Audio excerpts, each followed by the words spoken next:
బేతాళ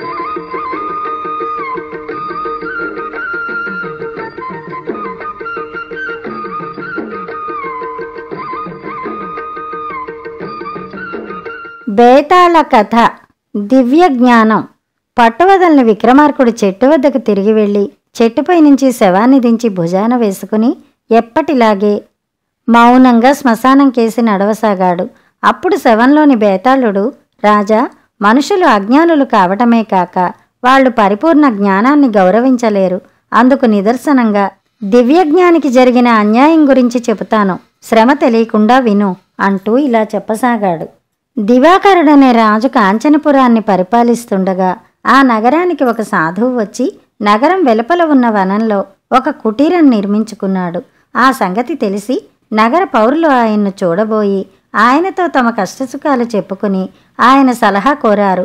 ఆయన ప్రతి ఒక్కరికి వాళ్ళ కష్టాలు ఎలా ఎప్పుడు తొలగిపోతాయో, అసలు పోతాయో పోవో, వాళ్ళ ప్రయత్నాలు ఫలిస్తాయో ఫలించవో చూసినట్లు చెబుతూ వచ్చాడు. దివ్యజ్ఞాని గురించి రాజు దాకా వెళ్ళింది. ఆయనకు విధిలో పూర్తి విశ్వాసం ఉంది. ప్రతి ఒక్కరికి రాసిపెట్టి ఉన్నట్టే జరుగుతుంది. దాన్ని తప్పించడం ఎవరి తరమూ కాదు. అలాంటప్పుడు ఈ దివ్యజ్ఞాని లాంటివాడు జరగబోయేది తెలుసుకోగలిగినంత మాత్రాన అది జరగడం మానదు కదా. కానీ దివాకరుడి మంత్రి సుదర్శనుడికి భవిష్యత్తు తెలియడం వల్ల లాభం ఉండవచ్చును అనిపించింది. సుదర్శనుడి కొడుకు పుట్టింది లగాయతు రోగిష్టిగా ఉంటున్నాడు. వైద్యులు వాణ్ణి బాగు చేయలేకపోయారు. దివ్యజ్ఞాని ఏమైనా సహాయపడగలడేమోనని ఆయన ఆశపడ్డాడు. మంత్రి చెప్పింది విని, దివ్యజ్ఞాని, నీ కొడుకు గ్రహదోషం ఉంది. నేను చెప్పిన విధంగా శాంతి జరిపించు, కుర్రవాడు ఆరోగ్యవంతుడవుతాడు అన్నాడు.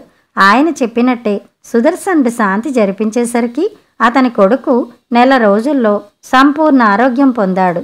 సుదర్శనుడు దివ్యజ్ఞానికి అంతులేని కట్నాలు కానుకలు తీసుకుపోయాడు. అన్నీ విడిచిపెట్టిన వాడికి ఈ బహుమతులు దేనికి నాయనా, నాకేమీ వద్దు అని దివ్యజ్ఞాని వాటిని నిరాకరిస్తూ మంత్రికి ఒక ఔషధాన్ని ఇచ్చి ఎవరినైనా నాగుపాము కరిస్తే వారికి ఆ ఔషధం వేసి బతికించవచ్చునని చెప్పాడు. పాముగండం ఎవరికి ఉంటుందో అనుకుంటూ మంత్రి ఇంటికి వెళ్ళాడు. మర్నాడు ఉదయం మసక వెలుతుల్లో ఆయన తన ఇంటి నుంచి బయటికి వస్తూ నాగుపామును తొక్కి కాటు తిన్నాడు. దివ్యజ్ఞాని ఇచ్చిన ఔషధం అతని ప్రాణాన్ని కాపాడింది. ఇది తెలిసిన మీదట రాజుకు దివ్యజ్ఞాని గురించి ఆసక్తి కలిగింది. ఆయన భవిష్యత్తును తెలుసుకోవడమే కాక మార్చను కూడా గలడా, ఈ అనుమానాన్ని తీర్చుకోదలుచుకుని దివాకరుడు ఒకసారి వేటకు బయలుదేరిపోతూ దారిలో దివ్యజ్ఞాని కుటీరం దగ్గర ఆగి ఆయన దర్శనం చేసుకుని, స్వామి, వేటాడబోతున్నాను, వేట ఎలా సాగుతుంది అని అడిగాడు. ఇవాళ నువ్వు ఒక్క జంతువును కూడా కొట్టలేవు అన్నాడు దివ్యజ్ఞాని. రాజు వేటలో సిద్ధహస్తుడు. వేటకు పోయి అనేక జంతువులను కొట్టకుండా ఆయన ఏనాడూ తిరిగి రాలేదు. ఈ దివ్యజ్ఞానికి భవిష్యత్తు కూడా అంత బాగా తెలియదులాగుంది అనుకుంటూ ఆయన అరణ్యంలోకి వెళ్ళాడు. అయితే దివ్యజ్ఞాని చెప్పినది అక్షరాలా నిజమైంది. ఆ రోజు రాజుకు ఒక చిన్న చెవులపిల్లి కూడా అందలేదు. ఇది జరిగిన కొద్ది రోజులకే దివాకరుడికి పొరుగురాజుతో యుద్ధం దాపురించింది. పొరుగురాజు బలవంతుడు.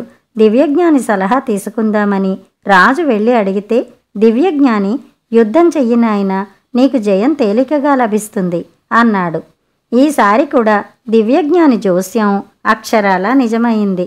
బలవంతుడన్న అహంకారం వల్లనో ఏమో పొరుగురాజు వ్యూహరచన అశ్రద్ధగా చేసి కొద్ది గడియల్లో చావు దెబ్బతిని పారిపోయాడు. తర్వాత రాజుకు మంత్రికి దివ్యజ్ఞాని గురించి చర్చ జరిగింది. దివ్యజ్ఞానికి భవిష్యత్తు తెలుసును, దాన్ని మార్చే శక్తి ఆయనకు లేదు. నీ కొడుకును ఆరోగ్యవంతుణ్ణి చేశాడని నిన్ను పాముగంట నుంచి కాపాడాడు గనక ఆయనకు భవిష్యత్తును మార్చే శక్తి ఉన్నదనుకుంటున్నావు. కానీ అనేక మందికి రోగాలు నయం కావని, అపజయాలు తప్పవని ఆయన చెబుతున్నట్టు నాకు తెలుసు. నీ కొడుకు ఆరోగ్యం బాగుపడబోతోందని, పాముకాటు వల్ల నీకు ప్రాణహాని లేదని ఆయనకు ముందే తెలుసు అన్నాడు రాజు. రాజు ఇలా అన్న మీదట మంత్రి దివ్యజ్ఞాని ప్రజలకు చేస్తున్న మేలు గురించి, ఆయన దివ్యజ్ఞానం ప్రభావం ప్రజల మీద ఎలా ఉంటున్నదన్న విషయం గురించి శ్రద్ధగా ఆరాలు తీయసాగాడు. రాజు చెప్పిన మాట నిజం. దివ్యజ్ఞాని కొందరికి కష్టాలు ఏ రూపంలో వచ్చేది చెబుతున్నాడు, కొందరికి తమ ప్రయత్నాలు ఫలించవని చెబుతున్నాడు. ఇంకా కొందరికి జరగబోయే మంచి చెబుతున్నాడు. దివ్యజ్ఞాని చెప్పిన మాటలను బట్టి తమ ప్రయత్నాలు ఫలించవని ముందుగానే తెలుసుకున్న వాళ్ళు ప్రయత్నాలు మానేస్తున్నారు. మేలు జరుగుతుందని తెలిసిన వాళ్ళు నిశ్చింతగా చేతులు కట్టుకుని కూర్చుంటున్నారు.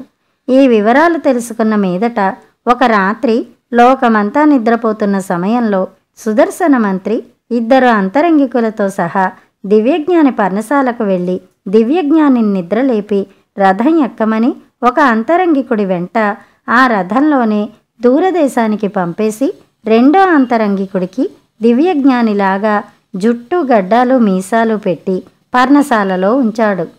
మన్నాటి నుంచి జనానికి దివ్యజ్ఞాని చెప్పేవి నిజం కావడం మానాయి. దివ్యజ్ఞానే మారిపోయాడని వారికి తెలీదు. సాధువుకు శక్తులు అంతరించిపోయాయి అనుకుని జనం క్రమంగా రావడం మానేశారు. ఒక మంచి రోజు చూసి మంత్రిగారి అంతరంగికుడు పర్ణశాల పాడుబెట్టి మంత్రి దగ్గరికి తిరిగి వచ్చాడు. బేతాళుడు ఈ కథ చెప్పి, రాజా, తనకు ఎంతో మేలు చేయటమే కాక ప్రజలను లేనిపోని శ్రమల నుంచి దురాశల నుంచి కాపాడుతూ వస్తున్న దివ్యజ్ఞానిని మంత్రి ఎందుకు దూరంగా పంపేశాడు? ఆయన వల్ల ఎవరికీ ఎలాంటి నష్టమూ లేదు కదా. ఈ సందేహానికి సమాధానం తెలిసి కూడా చెప్పకపోయావో నీ తల పగిలిపోతుంది అన్నాడు. దానికి విక్రమార్కుడు, దివ్యజ్ఞాని భవిష్యత్తు నిజంగా మార్చగలవాడైతే ఆయన వల్ల లాభం ఉండేమాట నిజమే.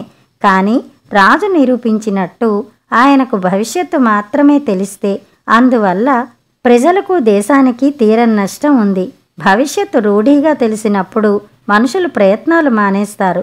ప్రయత్నమే మానవజాతిని ముందుకు నడిపిస్తోంది. జ్ఞానం అభివృద్ధి కావటానికి విఫల ప్రయత్నాలు కూడా ఎంతగానో తోడ్పడతాయి.